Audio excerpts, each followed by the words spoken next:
सकाळच्या नाश्त्यासाठी पटकन तयार होणारी साधी सोपी आणि पौष्टिक रेसिपी बनवायची असेल ना, तर तुम्ही ही रेसिपी नक्की ट्राय करा. त्यासाठी 1 वाटी रवा, अर्धी वाटी दही आणि त्यात 1 वाटी पाणी टाकूया. व्यवस्थित मिक्स करून घ्यायचं आणि हे बॅटर आपण मुरण्यासाठी 10 मिनटं साईडला ठेवूया.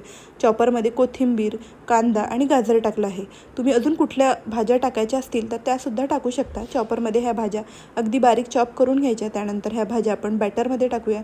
त्यानंतर मी इथे हळद, लाल तिखट, धणे जिरे पावडर टाकलं आहे. थोडेसे अख्खे जिरे टाकले, पांढरे तीळ टाकायचे, चवीपुरता मीठ टाकूया. सगळं व्यवस्थित मिक्स करून घ्यायचं. बॅटर घट्ट वाटतंय म्हणून मी इथे थोडंसं पाणीसुद्धा टाकलं आहे आणि परफेक्ट कन्सिस्टन्सीचं आपलं बॅटर तयार करून घ्यायचं. त्यानंतर तवा गरम करून त्यावर तूप लावायचं. तुम्ही तेल किंवा बटरसुद्धा वापरू शकता आणि हे बॅटर आपण व्यवस्थित स्प्रेड करून यावर झाकण ठेवायचं आणि अलटून पलटून दोन्ही साईडनी हा चिला आपल्याला भाजून घ्यायचा आहे. आणि बघू शकता आपला पौष्टिक असा पटकन तयार होणारा चिला तयार आहे. रेसिपी नक्की ट्राय करा आणि अशाच छान छान रेसिपीसाठी फॉलो करायला अजिबात विसरू नका.